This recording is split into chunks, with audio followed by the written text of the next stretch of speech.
বাড়িতেই একদম রেস্টুরেন্টের মতো এগ মশলা বানিয়ে নিতে চাইলে আপনারা একবার আমার এই রেসিপিটা বানিয়ে নিতে পারেন। এটা টেস্ট কিন্তু অসাধারণ হয়, তাই অবশ্যই একটিবার বানানোর অনুরোধ রইল।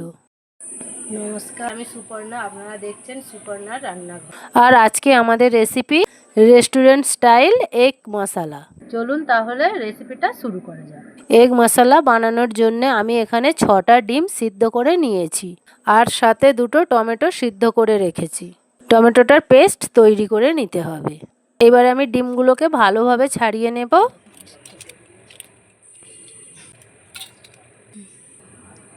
এখানে গোটা মশলায় লাগছে দারচিনি, এলাচ আর লবঙ্গ।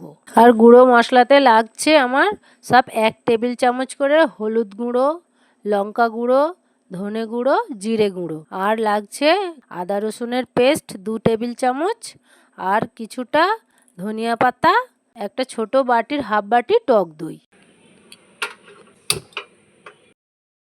তারপর কড়াইতে কিছুটা সর্ষের তেল দিয়ে একটু গরম হলে ছাড়িয়ে রাখা ডিমগুলোকে দিয়ে দেব। কড়াইয়ের তেল গরম হয়ে গিয়েছে, এবার আমি ডিমগুলো দিয়ে ভেজে নেব। ডিমগুলো কালার হওয়ার জন্য একটু হলুদ আর স্বাদের জন্য লবণ দিয়ে দেব।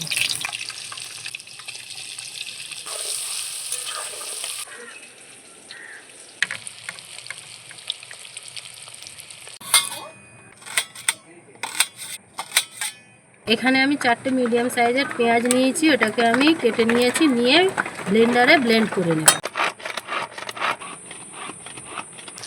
ডিমগুলো ভাজা হয়ে গিয়েছে, এবারে তুলে নেব।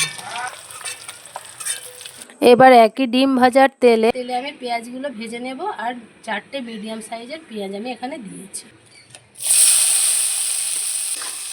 পেঁয়াজটা লাল লাল করে ভেজে নেব।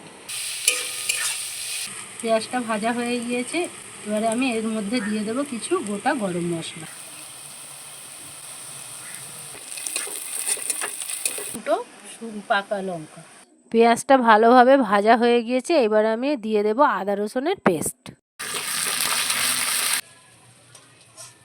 1 থেকে 1.5 মিনিট পেঁয়াজটা ভাজার পর আমরা দিয়ে দিচ্ছি টমেটো পেস্ট।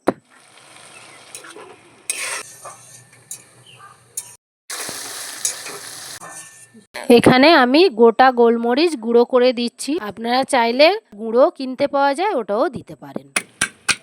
যে বাটিতে আমি দই রেখেছিলাম সেই বাটিতে আমি গোলমরিচের গুঁড়ো, হলুদ গুঁড়ো, লঙ্কা গুঁড়ো, জিরে গুঁড়ো, ধনে গুঁড়ো আর স্বাদ মতো লবণ দিয়ে মিশিয়ে নেব। এদিকে পেঁয়াজটা ভাজা ভাজা হয়ে গিয়েছে, এবারে আমি মশলা শুদ্ধ টক দইটা আমি এই পেঁয়াজ ভাজার মধ্যে দিয়ে দেব।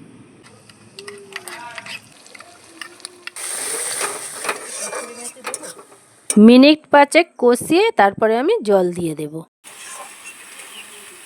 মশলাগুলো কষানো হয়ে গেলে একটা ভালো ফ্লেভার আসবে, তখন আমাদের দিয়ে দিতে হবে পরিমাণ মতো জল। টকদইয়ের বাটিটাতে একটু জল দিয়ে দিই। ঝোলটা হালকা ফুটে উঠেছে, এবারে আমরা ডিমগুলোকে দিয়ে দেব।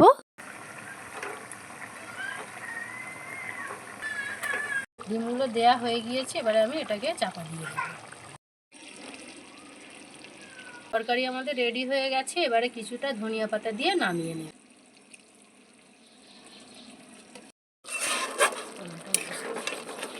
তরকারি আমাদের রেডি, এবারে খুলে নামিয়ে নিই। আশা করি রেসিপিটি আপনাদের ভালো লেগেছে, বাড়িতে একবার ট্রাই করে দেখবেন। আবার আসছি নতুন কোনো রেসিপি নিয়ে।